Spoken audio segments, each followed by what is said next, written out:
bonjour. Alors déjà, j'ai la moitié de mes papiers qui manquent, dont le début notamment, donc ça sera un bon exercice pour moi. Alors voilà, on se demandait est-ce qu'on ferait un témoignage et tout ça, mais finalement ça va être un message témoignage, enfin une espèce de petit mélange, et je ne sais même pas encore tout à fait ce qu'il va y avoir dedans, mais j'espère que ça sera vraiment inspiré et que Dieu saura vous toucher parce qu'il y a une part pour chacun d'entre vous. Je me suis bien préparé, mais il n'y a rien qui a dégagé de clair, si ce n'est une phrase. Je vais commencer par vous la dire, comme ça vous la retiendrez et vous saurez ce que le Seigneur a pour nous tous ce matin. C'est l'obéissance vaut mieux que les sacrifices. Et à travers l'épreuve, l'accident que nous avons traversé, donc tout le monde n'est pas au courant. Il y a une quinzaine de jours, on revenait de Bretagne et il y a un pneu qui a explosé et tout est parti en vrille.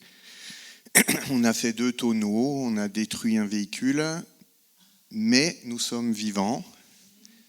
Sans trop de séquelles. Je vais pas dire que quand on se lève, on n'a pas un petit peu mal aux côtes, mais très franchement, j'allais dire du pipi de chat, c'est vraiment rien. Et on a pu goûter à la protection du Seigneur. Et en fait, on a pu goûter à l'amour du Seigneur. On l'a proclamé ce matin, mais l'amour du Seigneur... Nous, on croit que c'est toujours gnangnan, on est toujours dans du coton, mais l'amour du Seigneur, c'est aussi, il nous fait avancer, si on est d'accord. En cela, il est différent des hommes, parce que nous, on a toujours envie de faire des leçons à tout le monde, de leur communiquer nos révélations qu'on a reçues de Dieu. Mais Dieu, lui, il veut se rendre... je ne sais pas comment dire, il est disponible pour nous si on est disponible pour lui. Donc c'est à la mesure de notre ouverture qu'il va nous donner. Et c'est vrai qu'on était travaillé. Alors, je vous dirais qu'heureusement qu'on ne sait pas tous les tenants et les aboutissants de la vie, parce que sinon on n'oserait pas peut-être demander ce qu'on demande. Mais voilà, il y a des limites. Mais c'était une démarche, on va dire, de couple. On avait envie d'avancer, on trouvait que... voilà. On avait un peu stagné, qu'on ne voyait pas de fruits. Enfin bon, je pense qu'il y a beaucoup de gens qui sont comme ça. On ne voit pas assez de fruits dans nos vies. Ou pas de... Et on a dit, on veut être disponible. Donc ça commence par une disponibilité de cœur, une disposition de cœur. Et puis après on le demande, on finit par vraiment penser. Et Dieu répond. Par ce qu'il veut, mais c'est des choses efficaces pour nous. Et c'est des choses qui sont limitées. Et on a goûté, et on a vu par rapport à cet accident, que finalement, il y a beaucoup de choses de nos vies qu'on peut interpréter de manière très très différente. Et l'important, c'est, en tant qu'enfant de Dieu, de les interpréter à la manière de Dieu. Et quand il nous arrive des choses, il n'y a rien qui nous arrive qui est du pur hasard ou de la pure méchanceté, mais il y a du bon à tirer. Vous connaissez tous, tout concourt au bien de ceux qui aiment Dieu. On est d'accord avec ça. Moi, en théorie, tout ce que je vais vous dire ce matin, je le savais déjà. Hein. Sauf que on est passé dans la machine à laver. Vous savez, par ces tonneaux, on perd complètement le contrôle. Et on est dans une machine à râper, à laver. Et ce qui a été physique, ce qu'on a vécu physiquement, c'est... on ne peut rien faire. On restait très conscient, mais on ne peut rien faire. Et dans la vie, il y a plein de choses qui nous arrivent comme ça. On ne peut rien faire. On ne peut pas agir sur le choix de ci, de ça. Des fois, on croit qu'on choisit notre direction de vie, mais on va là, puis on se retrouve là. Mais bon, Dieu est aux commandes. Dieu nous garde. Et vous savez, quand dans le psaume 23, c'est marqué... au milieu de la vallée de l'ombre de la mort, je suis là. On a senti que Dieu était là. Je m'excuse parce que c'est mon cœur. Je voudrais pas que ça fasse de la sensiblerie ou quelque chose, mais c'est vraiment la puissance de Dieu. Moi, je sais pas, tu pourrais dire, Manu, aussi, si c'est vrai, mais on était quand même en paix, et c'est marrant, c'est marrant. C'est quand même marrant, parce que juste avant, on sentait qu'il y avait quelque chose, un espèce d'enjeu.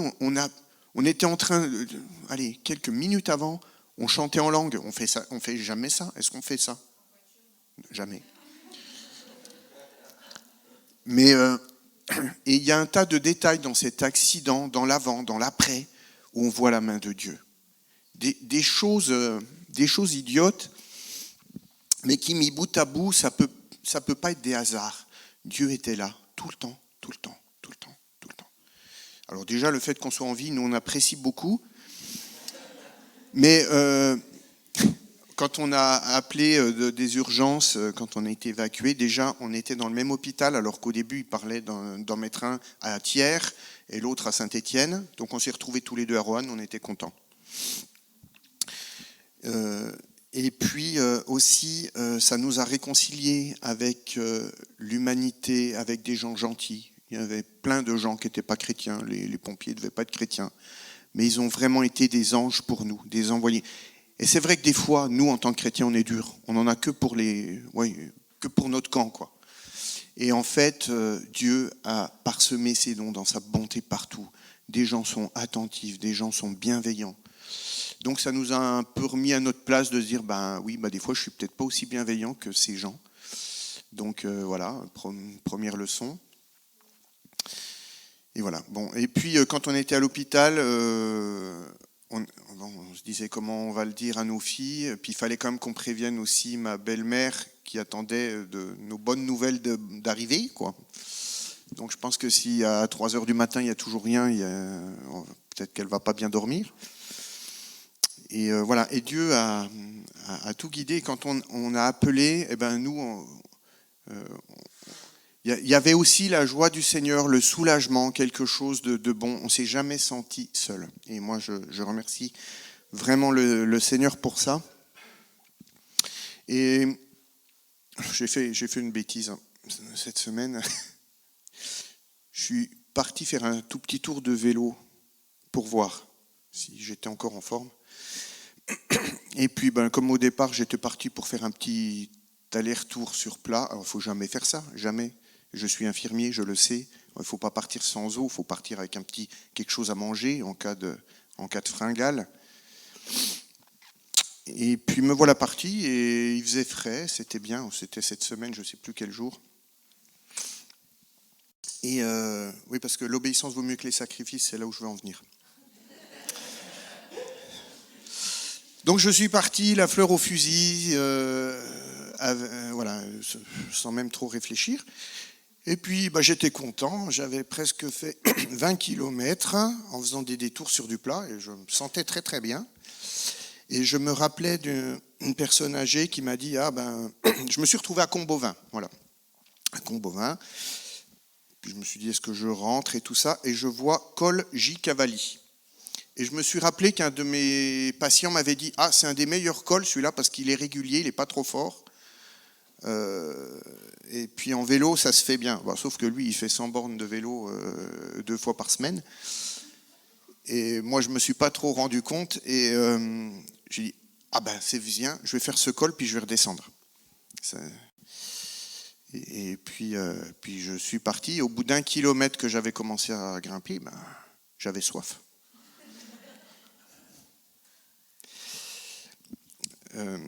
Mais par rapport à l'obéissance, alors je pense que c'était avant ça, c'était avant. Et le Seigneur m'a dit, tu peux... Ah oui, ça se voit que j'ai la gorge sèche. Merci Manu. Cette fois, j'ai été aussi parti sans eau, vous voyez, c'est des mauvaises habitudes quand même. J'ai vu quelques petites choses qui m'ont parlé spirituellement, et j'ai entendu la petite voix du Seigneur qui me dit, vas-y, prends des photos. Je me dis flûte, là j'étais en route, puis vous savez, moi je lance une application de vélo, puis je voulais Enfin, je suis un homme, quoi. Je fais dans la fierté, toujours mal placé. Je dis non, mais bon. Et puis j'ai dit, je vais quand même obéir, je vais prendre des photos. Donc ça, c'est une photo d'obéissance. Après, je vous expliquerai pourquoi. Donc j'ai dit, ça m'a fait penser à quelque chose. J'ai dit, peut-être que je vais en parler. Alors je suis revenu, j'ai fait une photo. J'ai fait la démarche plusieurs fois. Dans une fois, c'était un petit peu en montée et elle m'a coûté plus parce qu'il a fallu que je redescende pour repartir. Bon, bref. Voilà, donc j'ai pris quelques petites photos et j'y cavalier. Allez, je suis monté. C'était de plus en plus dur. J'avais de plus en plus soif, mais j'ai dit, il faut que j'y aille. Il y a un moment, je sentais que je tournais pas, mais que j'étais vraiment dans le rouge là. Alors j'ai encore ralenti, mais je roulais vraiment pas vite. Et quand on roule pas vite et que c'est difficile, c'est encore plus long. Du coup, mon petit tour, après, j'arrive enfin au col. J'étais fier de moi, je regarde Google Maps en gros comme ça, je dis, bon, après ça va être de la descente. Et puis sur Google Maps, le retour, ça me semblait être une petite boucle toute facile. J'ai dit, bon, allez, puis ça va être de la descente. Hop, je suis reparti. Et puis alors, effectivement, la descente pendant un quart d'heure, alors là, c'était tout léger, je vous dirai pas le chiffre, mais c'était merveilleux pour moi. Je crois que je suis jamais allé aussi vite en vélo. Et puis après, je vois un village, Aoust. Oh là là, c'est loin de Montéléger. Et du coup, je me suis retrouvé avec, je pensais faire un petit tour d'1 heure sur du plat, et j'ai fait une boucle de un petit peu moins de 70 km en 4 heures. Et je suis arrivé, Manu est rentré du boulot avant moi. Bon, je suis quand même arrivé, et vivant, mais avec quelques petites leçons, dont celle-là. Et alors par contre, c'est marrant parce que j'étais parti, vraiment, j'ai vu que Dieu m'avait transformé par cet accident. Il m'avait dépouillé, mais il m'avait aussi rempli. J'avais envie de... ce tour de vélo a aussi été un tour de rencontre avec Dieu, de partage avec Dieu. Dieu m'a parlé tout au long de ce chemin, des difficultés. Alors, je sais plus, il y a peut-être une photo que je n'ai pas téléchargée là, mais où j'étais au début de la montée, j'étais fatigué, et puis il y avait cette montée-là, la route principale, et puis une autre qui redescendait. Et je me disais, c'est vrai que des fois, on n'a pas envie d'obéir à l'objectif. Bon, c'est de Dieu. Là, c'est pas tout à fait vrai. C'est l'objectif que je me suis donné à moi. Mais parfois, Dieu nous dit d'aller là. Et quand ça devient dur, on n'a plus trop envie. Puis on choisit un autre chemin. Et forcément, ça n'arrive pas là où Dieu nous avait dit. Mais voilà, on peut avoir des tentations en route. C'est pas tellement facile d'obéir. Et des fois, on va préférer dire choisir nous-mêmes la punition que d'obéir simplement à ce que Dieu a dit. Et moi, je crois que Dieu, il nous conduit dans des choses qui sont à notre disponibilité, qui sont faites pour nous. Jamais il ne nous met dans une situation qu'on ne peut pas accomplir. Ou alors, c'est pour nous apprendre qu'il est notre secours et qu'avec lui, on fait des choses qu'on n'est pas capable de faire. Et ça, c'est merveilleux. Et ça, c'est pour moi le jardin du Seigneur. Moi, je trouve ce jardin très joli, mais vous voyez, il y a un peu de tout. Il y a des arbustes, il y a des arbres bien rangés, il y a des arbres qui partent dans tous les sens, il y en a de toutes les hauteurs, il y a des prairies, il y a un peu de tout. Et ça, c'est une image de l'Église, mais l'Église avec un grand E, pas notre assemblée. Même si, dans notre assemblée, il y a des gens qui sont bien droits, il y a des gens qui sont un peu tordus, mais dans l'ensemble, c'est ça qui est beau. Si vous aviez que des arbres rangés, ça serait très très triste. Si c'est du fouillis, c'est du fouillis. Mais là, je trouve qu'il y a une espèce de mélange qui est magnifique. Alors, ça fait pâle là, mais vraiment, ça avait de la gueule en vrai, avec une vraie luminosité, et puis tous ces nuages et tout. Et je me suis dit, Dieu est bon, et Dieu, en fait, il nous appelle tous tels qu'on est, et il ne rogne pas. C'est ça qui est très beau avec Dieu, c'est que il nous a, on a besoin tous de droiture, on a besoin aussi un peu de gens farfelus. on a besoin de tout et de tout le monde. Et je pense que c'est aussi vrai, on avait prié pour l'unité de l'Église, et ça, on en est très, très, très, très, très loin aujourd'hui.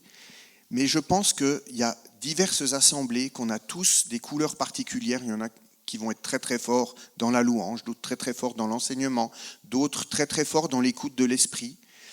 Et c'est bon comme ça. Et c'est pas un qui est nul et l'autre qui est très bien. Il faut pas être comme ci ou comme ça, mais on est comme on est. Et l'important, c'est l'obéissance à Dieu et à ceux qui nous demandent. Et c'est pour ça que des fois, on voudrait que d'autres obéissent aux injonctions qu'on a nous. Mais si Dieu te dit, vous savez ce qu'il disait à Pierre, que t'importe, toi, suis-moi. Oui, mais lui, tu lui demandes pas la même chose, c'est pas juste. Mais de quoi tu te mêles? Qui c'est qui fait la justice ici? Et moi, je sais que j'ai un problème avec ça. Je sais que mes parents ont un problème avec ça. Vous savez, il y a des trucs familiaux, des fois, les injustices, wow, ça nous rend... Et on voudrait faire justice nous-mêmes, mais laissons à Dieu la justice. Obéissons à ce que Dieu nous demande, d'abord.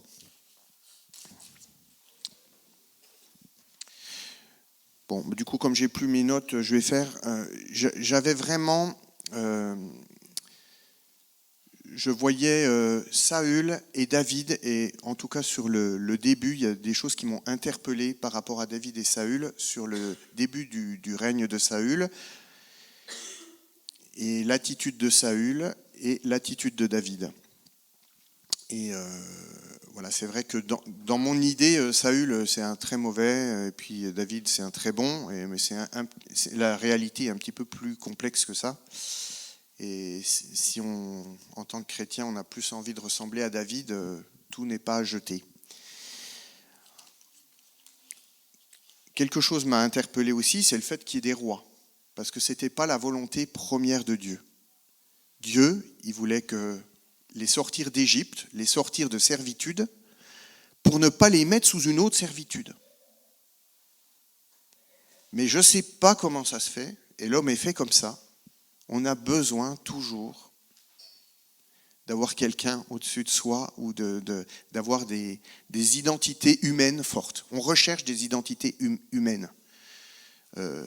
Un chef, un pasteur, alors dans l'extrême un gourou, mais on peut avoir des gens qu'on aime bien écouter sur YouTube, ou des frères et sœurs en qui on a vraiment... qui sont c'est bien d'avoir des modèles, mais il ne faut pas rechercher des modèles à tout prix, et surtout, il faut savoir prendre aussi de la distance parce qu'ils sont imparfaits. Et vous lirez aucun homme parfait dans la Bible, et il y a énormément de modèles, mais il y a des choses à suivre et il y a des choses à ne pas suivre, à chaque fois. Et bon, des fois, on n'a pas tout à fait ce discernement. Donc c'est très bien des modèles, c'est très bien d'être des modèles, mais il faut savoir que le modèle ultime, c'est Dieu, l'écoute de Dieu et l'écoute de son esprit. Des fois, on se dit, il y a des gens qu'on aime bien, et puis à un moment, on dit, c'est quand même un petit peu, vous savez, c'est un peu bizarre ce qu'il dit là, c'est peut-être Dieu qui vous parle, soyez attentifs.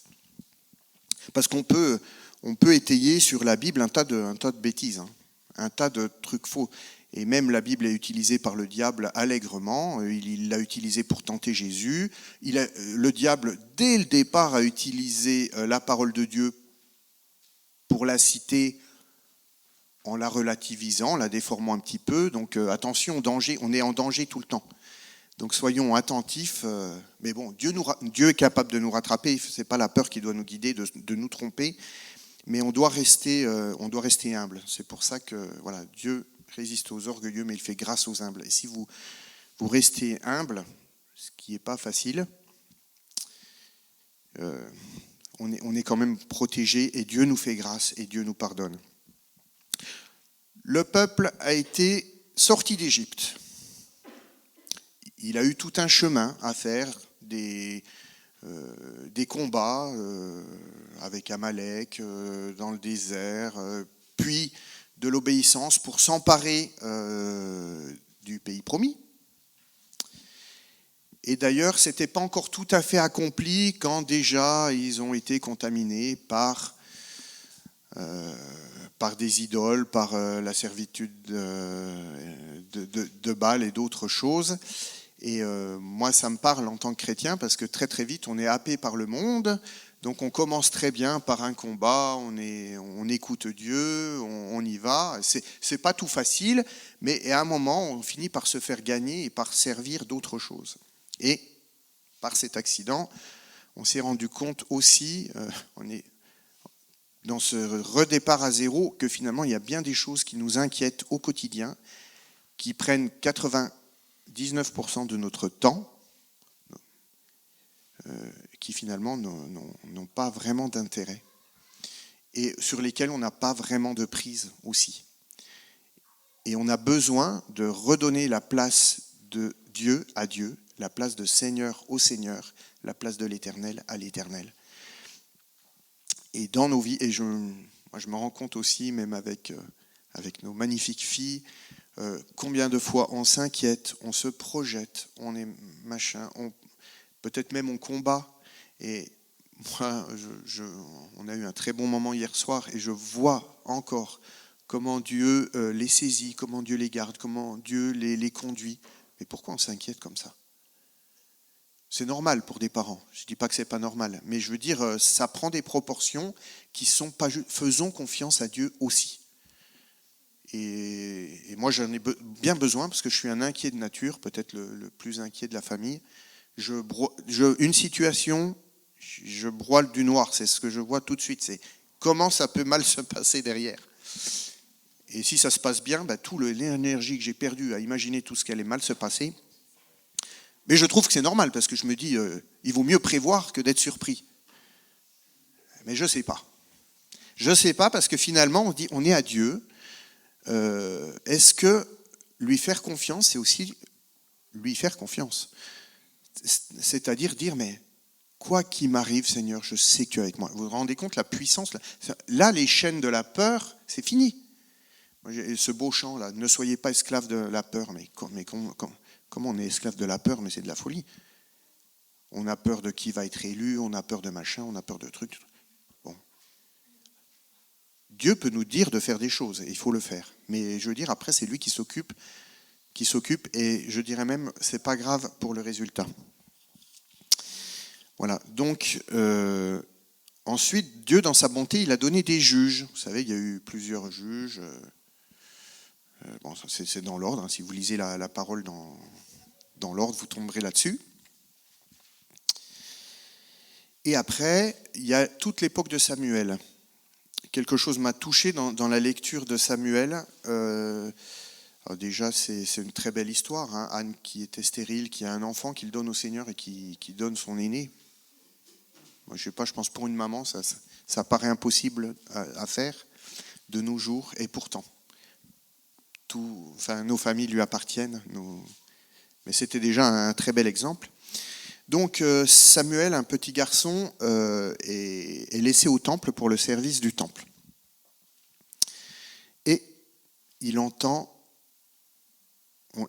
quelqu'un l'appeler. Il croit que c'est Élie. Évidemment, il n'y a plus qu'Élie dans le temple. Donc il va voir Élie une fois. Tu m'as appelé? Non. Alors il retourne. Il entend Samuel.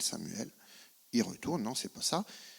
Il retourne encore une fois. Et là, du coup, Élie, en grand spirituel qui devait être. Mais c'est marqué qu'à l'époque, Dieu se révélait pas beaucoup. Donc on n'entendait pas beaucoup la voix du Seigneur. Donc c'est peut-être aussi pour ça qu'ils ont été surpris. C'est plus le cas aujourd'hui. Nous n'avons plus cette excuse. Et il lui dit, dis au Seigneur, parle, ton serviteur écoute. Et ça m'a véritablement, quand je l'ai lu, j'ai dit, c'est une des plus belles choses qu'on puisse dire à Dieu. Parle, ton serviteur écoute. Donc moi, je vous invite à faire cette demande à Dieu. Mais aussi, si Dieu nous parle, il faut savoir que derrière, s'il nous dit quelque chose, il faut obéir. Et des fois, moi je crois qu'on ne veut pas entendre. Secrètement, on veut bien, mais on a un peu peur de ce qui peut nous être demandé. Et moi, je veux que ces peurs-là disparaissent de ma vie, parce que même si Dieu nous demande quelque chose de difficile, il faut savoir que derrière, il ne nous le demande pas pour nous détruire, mais il nous le demande pour nous fortifier, pour nous faire grandir, pour nous faire avancer. Voilà, donc c'est aussi le début de l'obéissance, c'est d'écouter sa voix. J'ai une petite anecdote concrète. Il y a quelques temps, j'ai un monsieur qui est sourd, qui va chez l'audioprothésiste, et pour lui, depuis qu'il a son nouvel appareil, il pense que son nouvel appareil est moins bien que l'ancien, et il dit toujours, il accuse toujours l'audioprothésiste qui... Il comprend rien, c'est un voleur, son appareil il marche pas, je dis pas que c'est très marrant, mais c'est comme ça. Il faut trouver toujours une victime. Alors le pauvre, il en prend plein. Et donc je lui prends pour voir, et je lui dis peut-être qu'il faut changer la pile. Alors il me dit non, il n'y a pas des piles. C'est vrai que les nouveaux, ils sont rechargeables. Alors je regarde, mais vous savez, quand vous avez un appareil comme ça, si vous faites un peu comme ça, vous entendez... Alors, on sait qu'il fonctionne. Donc, je lui dis, non, il marche, mais peut-être c'est vos oreilles qui sont bouchées. Non. Je lui dis, vous avez quelque chose pour déboucher? Puis en fait, il avait un spray. Donc, je l'ai fait allonger. Puis je lui ai dit, vous restez bien couché, parce qu'il faut rester un petit moment pour que ça se débouche. Et le soir, tout sourire, ça va mieux, hein, ça va mieux. Et en fait, il avait l'oreille bouchée. Donc des fois, c'est vrai que, voilà. Et pensez que votre oreille peut être bouchée, et ça peut nécessiter une intervention.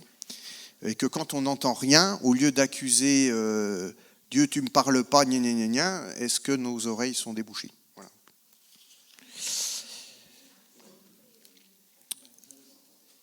Alors, Samuel exerce un ministère merveilleux de juge. Il se déplace, dont à Bethel. Je crois il était à Rama, à Bethel et puis je ne sais pas quoi.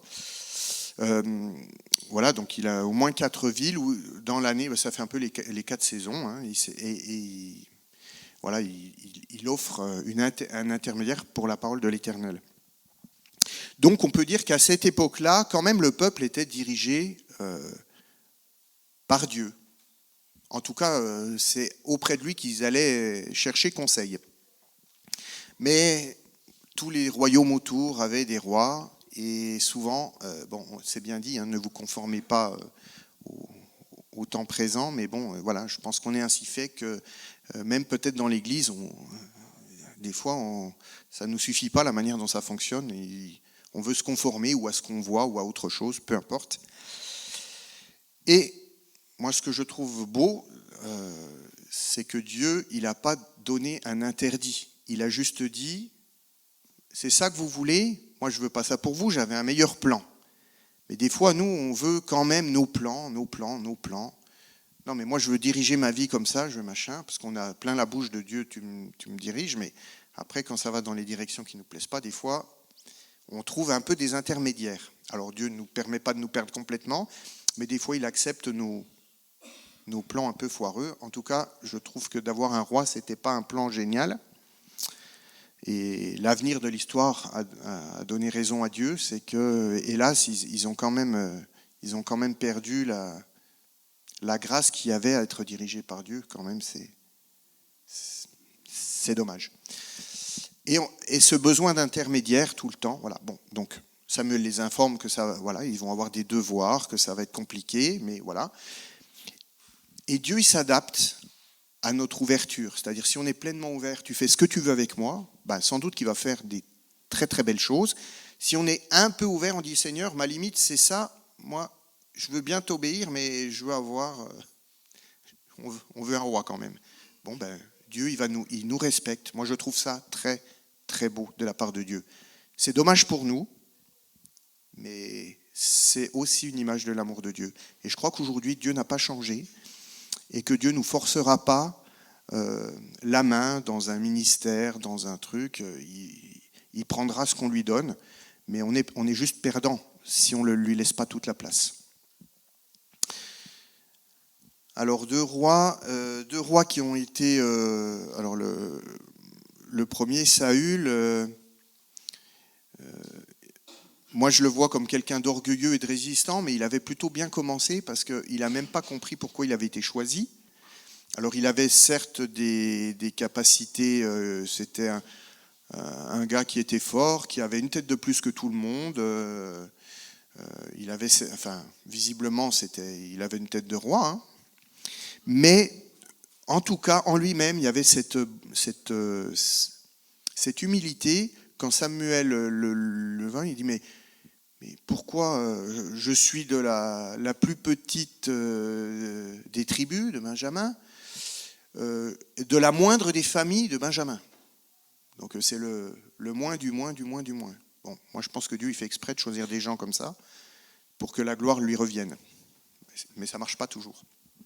Donc si vous ne vous sentez pas très fort, c'est pas grave. Pour Dieu, c'est pas gênant. Et souvent on lui oppose oui, mais. Bon, stop, obéissance.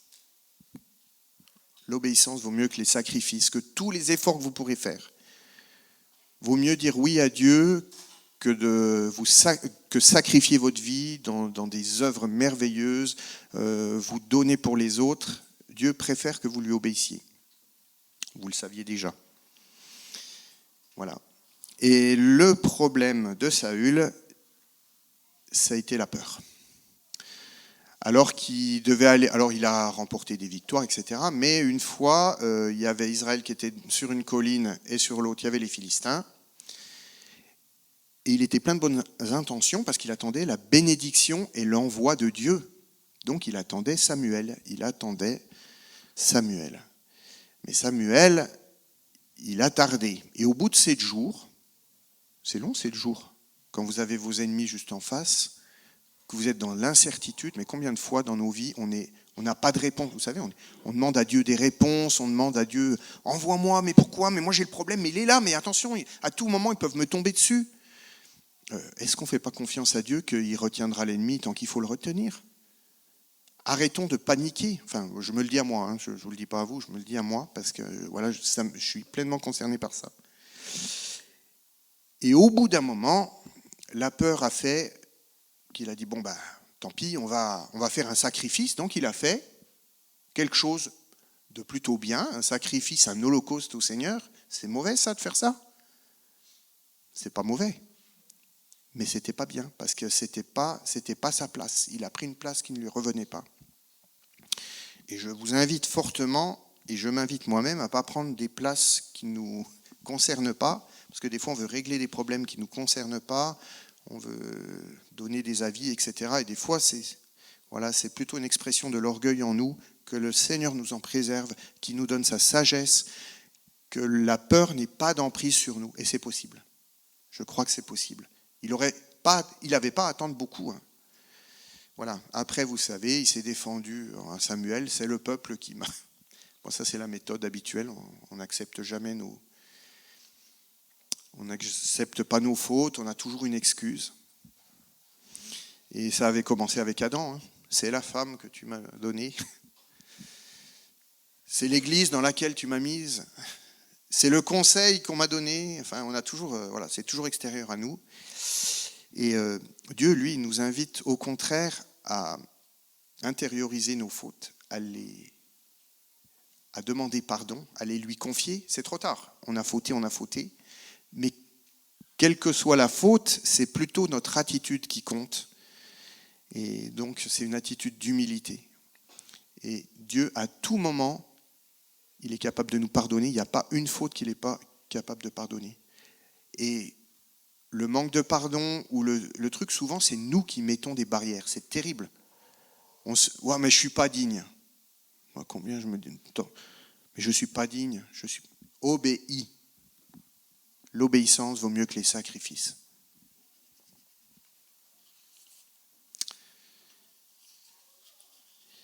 David, c'est pareil, empire.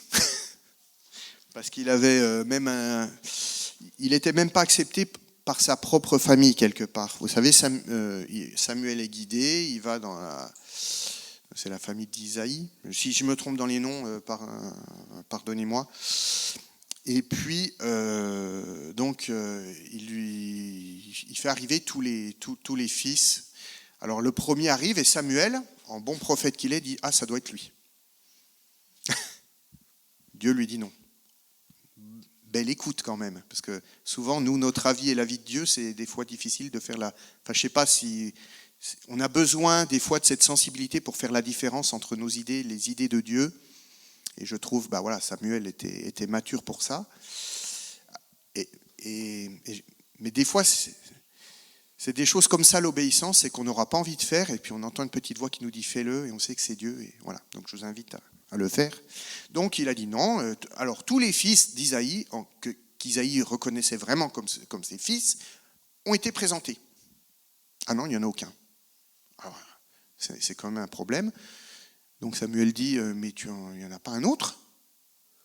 Ah oui, il y en a bien un, mais c'est quasiment pas son fils, quoi. Non, mais vous vous rendez compte comme c'est terrible ?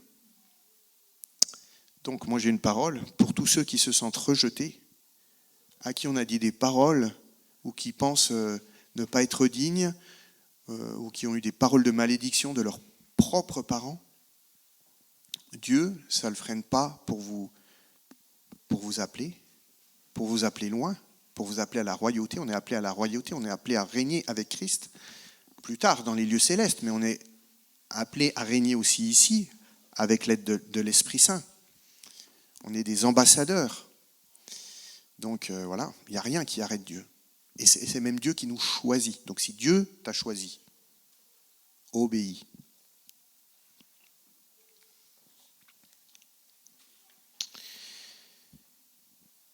Donc voilà, David est oint. Et pendant ce temps,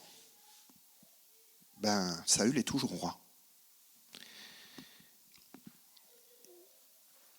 Alors, on voit dans la vie de David, dans toute cette partie parallèle où il y aura Saül vivant, David vivant, toute une succession de choses, où des fois nous on a la vie de David, je ne sais pas si vous aviez ça dans votre tête, mais moi, avant que je prépare ce message, j'avais un peu l'idée de Saül a régné, puis après il a été destitué, et puis David est arrivé, puis très très rapidement, il a été roi, quoi. Et dans la réalité, Saül a régné longtemps. Alors au départ avec l'Esprit de Dieu manifesté d'une manière extraordinaire, puisque vous savez qu'il était allé voir des prophètes, et pof, il s'est mis à prophétiser, etc. Donc quand l'Esprit de Dieu est sur nous, on est transformé. C'est merveilleux. C'est que même quand on n'est pas prophète, on peut prophétiser, donc je trouve que l'Esprit de Dieu est tout puissant en nous, et c'était déjà le cas dans l'Ancien Testament. Enfin, c'est ça que je voulais dire.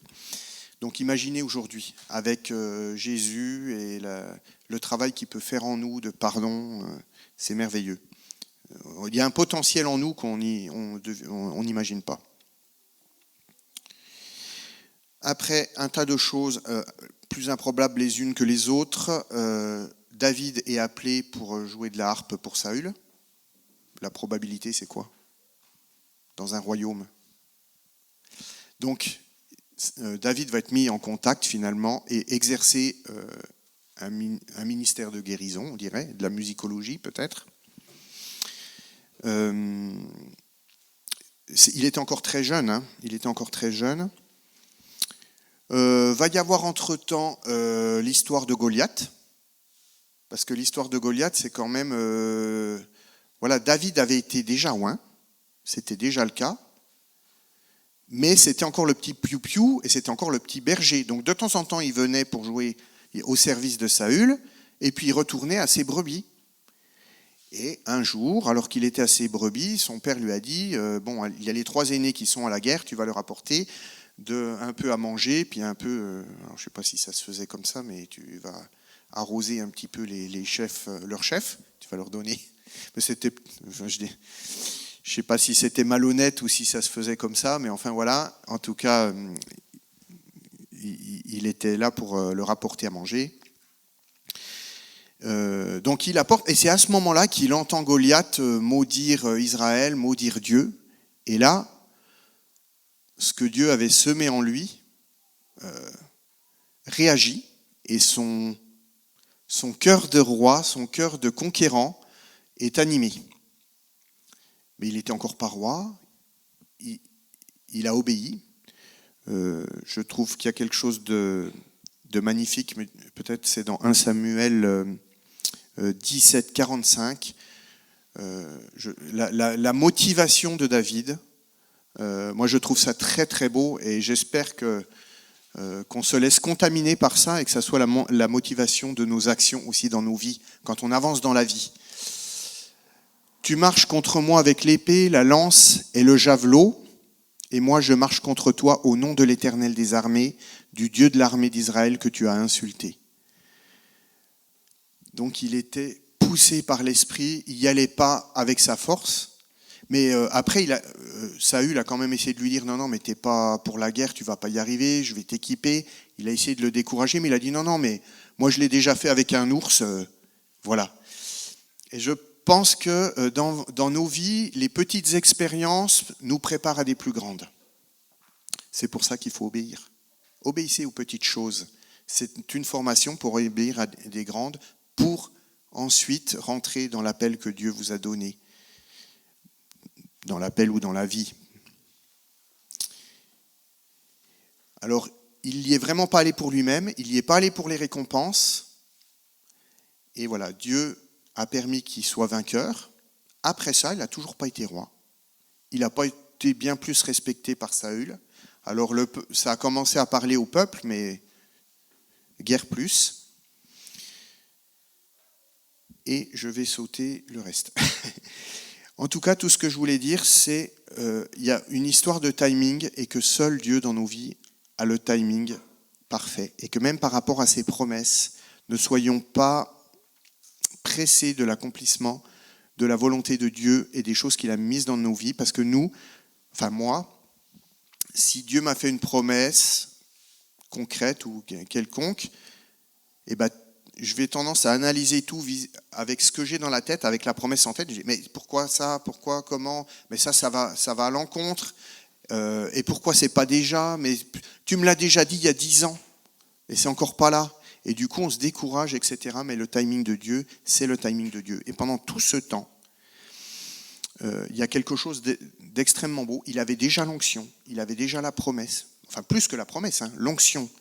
Et il n'a pas voulu toucher à Saül. Alors que, il y a plein d'aventures qui lui arrivent, mais il est obligé de partir, de se faire passer pour un fou, pour ne pas être tué. Les gens qui le rejoignent, au début, c'est 400 personnes, et c'est tous des cas sociaux, c'est tous des gens qui avaient des problèmes, ou qui étaient en colère, c'est marqué, en toutes lettres. Donc il a récupéré toute la racaille, et Dieu, avec ça,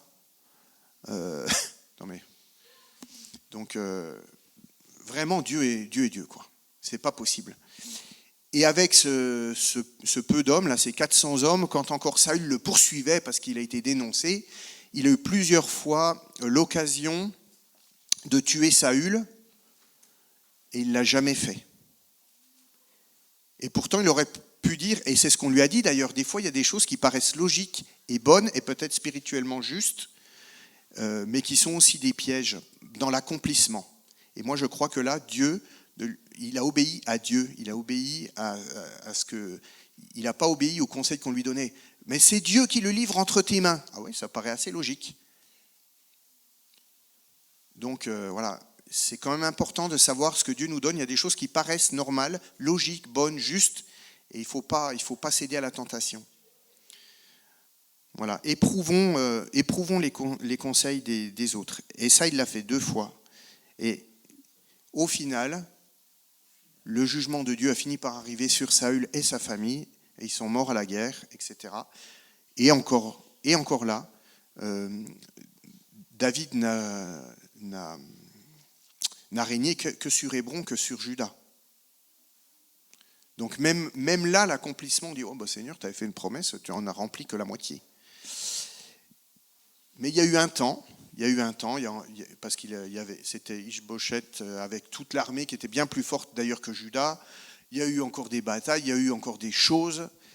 Et ça a été très très long avant que David règne. Et finalement, quand même, David a régné, je crois en tout une 40aine d'années. Donc ça veut dire peut-être 33 ans sur la totalité du royaume. C'est pas si mal. Et je pense qu'il l'a fait d'une manière juste, qu'il a eu des grands fruits, des grandes victoires. Et voilà que Dieu s'est véritablement manifesté. Et le roi David, c'est encore quelque chose. Et pour nous chrétiens, et pour les juifs, c'est l'étoile de David. C'est encore sur le drapeau. C'est encore, ça fait partie de leur identité profonde. Mais quelle identité? Quelle identité d'obéissance? Quelle identité de connaissance de Dieu? Quelle confiance? Et moi, je vais peut-être juste m'arrêter là, mais dire que Dieu veut renouveler en nous la confiance qu'on peut lui faire.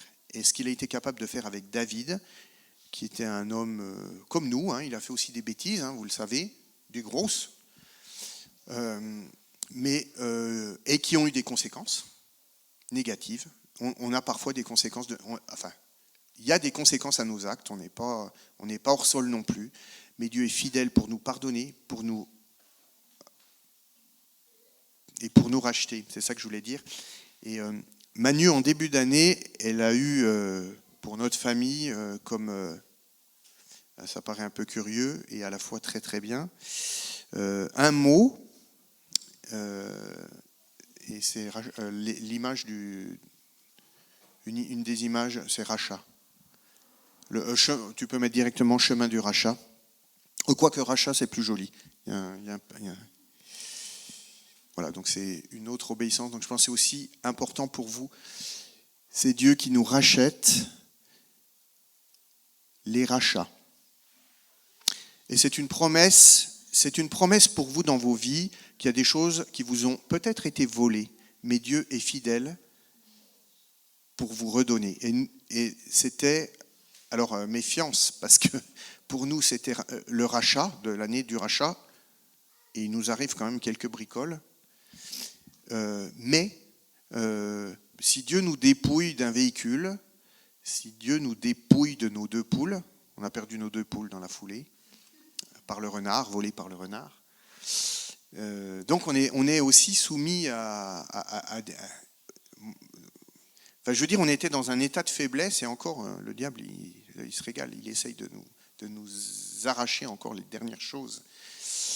Mais alors même si on pleure, même si on est à fleur de peau, même si on est un peu fatigué, on vit aussi à travers ça, et je pense que tu peux confirmer ça, la puissance et le réconfort de Dieu dans toutes les épreuves. Et finalement, les épreuves, ça nous aide à prendre vraiment de la hauteur, moi je pense. Et on les traverse beaucoup mieux qu'on aurait pu se l'imaginer. Et c'est un chemin. C'est-à-dire que nous, on veut tout de suite, mais des fois, c'est un chemin. Donc, obéissez à Dieu, parce qu'il a pour vous un chemin de rachat. Il va vous donner ce qui est vraiment précieux. Et nous, vous savez ce qu'il nous a donné? Il nous a donné la vie. Alors ça, c'est des sensations qu'on a quand on se convertit, vous savez. Plus rien d'importance. Il n'y a plus que Dieu qui compte. C'est un peu le premier amour. Je ne sais pas si c'est à ce point-là pour nous. J'espère que c'est en tout cas ce chemin-là. Mais c'est, purée, on aurait pu mourir, on aurait dû mourir. Enfin, un peu logiquement. Moi, je peux vous dire, j'ai eu le gars des autoroutes qui est intervenu à la fin pour nettoyer les dernières pièces et qui, petit clin d'œil du Seigneur, a retrouvé nos chèques vacances. Donc, non, mais c'est quand même beau. Dieu nous a redonné des petits trucs. Bon, j'ai perdu ma Bible. Notre Bible est perdue. Notre Bible de mariage avec plein de choses dedans. Mais je me suis dit, elle va peut-être faire des petits, elle va peut-être toucher. Nos 2 vies qu'il a voulu nous donner, qu'il y ait 2 personnes au moins qui se convertissent grâce à ça. Et il y aura peut-être plus de fruits encore. Parce que le diable, il fait une œuvre qui le trompe. Il veut nous voler, mais on ne s'attaque pas impunément aux enfants du Seigneur. Ce n'est pas à nous de nous défendre. C'est Dieu qui nous défend. C'est Dieu notre justice. C'est lui qui nous rachète. C'est lui qui nous rendra. Et en général, ces règles de calcul sont plutôt avantageuses. Donc on a quand même intérêt à ce qu'il s'occupe de nos affaires. Et voilà. Et j'ai eu l'expert automobile aussi qui m'a appelé. Et j'ai senti qu'il était très à l'écoute. Et c'est lui qui demandait mais qu'est-ce qu'il y avait dedans? Alors, je lui racontais le truc. Puis en fait, ça m'a fait du bien je sais pas, de décrire mon véhicule. C'était comme une espèce de deuil. Enfin, j'ai fait une espèce de truc psychologique avec l'expert. Là. C'est marrant. Mais, et puis en lui disant, il disait, ah oui, il était bien, oui, et tout ça. Ah, il était bien entretenu. Et du coup, par mon enthousiasme, parce que voilà, on a été bénis avec ce véhicule. Pas très longtemps, mais on a fait plein de belles choses. On a semé Clémence en Tchéquie, on a vu un bout d'Italie, on est allé en Bretagne au moins 2 fois. Enfin voilà, on a eu des belles bénédictions. Et donc voilà, puis j'étais très enthousiaste. Et un expert automobile, ça paraît pas être non plus, voilà, c'est un expert quoi. Mais il était vraiment gentil. Alors déjà, il a commencé par me dire « Comment allez-vous ?» Tout le monde, tous ceux qui ont rapport avec ce truc, « Mais comment allez-vous ?» Ça va. On n'a rien de cassé. Et voilà, tout ça, c'est chaque fois un témoignage. Hein. Chaque fois un témoignage puissant. Voilà. Et du coup, il y a aussi quelque chose qui me chagrinait aussi, c'est parce qu'on avait deux vélos. Sur un porte-vélo que je venais d'acheter tout neuf. Et en fait, dans l'accident, ça a fait des tours, mais le camion est plus grand que les vélos. J'aurais fait en bagnole, tout était foutu. Mais en le faisant avec ce véhicule, en fait, alors moi j'étais de l'autre côté des barrières, mais j'ai vu les vélos, j'ai vu qu'il y avait encore la housse qui n'avait pas bougé. J'ai dit, punaise, ils ont tenu le choc. Parce que l'avant est défoncé, le haut, le bas, le moteur, le carter moteur était fendu. On voyait la chaîne de distribution. C'est vous dire la force qu'il y a eu de rebond. Et nous, on était sur des sièges que le gars avait fait, qui étaient montés sur ressort. Donc moi, on a pas mal au dos. Enfin, je veux dire, il y a plein de détails comme ça, quand on analyse, on dit, Dieu était là, Dieu était là, Dieu était là, Dieu était là. Dieu nous rend des petites choses. Vous savez, on n'y pensait plus à ces 200 €. Mais quand même, 200 €, c'est pas rien. Et voilà, et du coup, on s'est donné rendez-vous et il a dit, il y avait vos vélos, je pense que c'était trop grand en fait pour la dépanneuse, donc ils ont défait le porte-vélo et c'est resté sur l'autoroute. Donc les gars du nettoyage de l'autoroute, ils ont récupéré le porte-vélo et les vélos, mais bon, ils ne savaient pas, comme de toute façon on avait été évacués à l'hosto, il n'y avait plus personne, plus de propriétaire, plus rien. Et du coup, il a retrouvé, alors peut-être grâce au chèque vacances, puis après au garage, etc., il a retrouvé notre trace, donc il nous a appelés.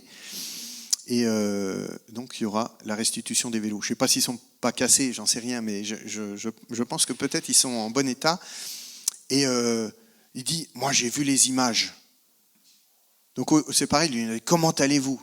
Il dit, j'ai vu les images, c'était impressionnant. Et c'est aussi pour ça qu'ils ont envoyé l'hélicoptère tout de suite. Et je crois que Dieu est fidèle et qu'il prend soin de ses enfants. Tu vas nous parler jusqu'à la fin de la nuit. Ouais, je m'excuse. Mais voilà, que vraiment... Elle m'a dit, t'emballe pas.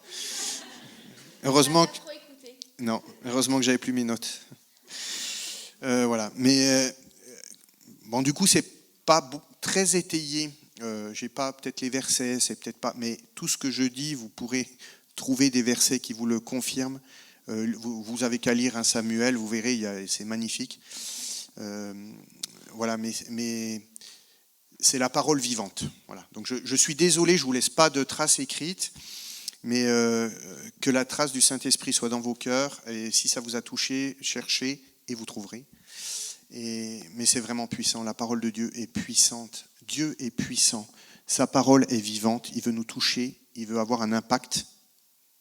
Il y a une seule chose, c'est être prêt à lui obéir. Si vous êtes prêt à lui obéir, alors vous serez prêt à l'écouter. J'avais peut-être juste une seule phrase, c'est par rapport aux capacités. Bon, ça suffit. Allez, ça suffit. Je pense que le Seigneur, il a tellement de choses à nous dire. Et ça boue un peu en nous parce qu'on est un peu tout retourné. Mais ce qui compte, c'est qu'on puisse garder chacun ce qui nous touche. On a parlé des audioprothésistes, j'ai pensé à toi. Mais le Seigneur, il a à chaque fois une perle pour chacun de nous. Et je regardais cette bannière et je voyais ce vase brisé, au pied de l'échelle. Et je me dis, nos vies, c'est un peu ça. Chacun, on a un peu des vies fissurées, des vies brisées. Et à l'extérieur, on est entouré de gens qui ont des vies abîmées. Mais Dieu, c'est un trésor qu'il dépose dans des vases d'argile. Et si on est ces vases d'argile disponibles, il va déposer ce trésor qui va briller par les fissures de ces vases que Dieu a recollés, a refaçonnés, a guéris. Et voilà, on voulait partager ensemble la scène. Peut-être on va prendre un chant ou deux. Si vous avez aimé cette vidéo, n'hésitez pas à liker et à vous abonner à notre chaîne Bethel YouTube.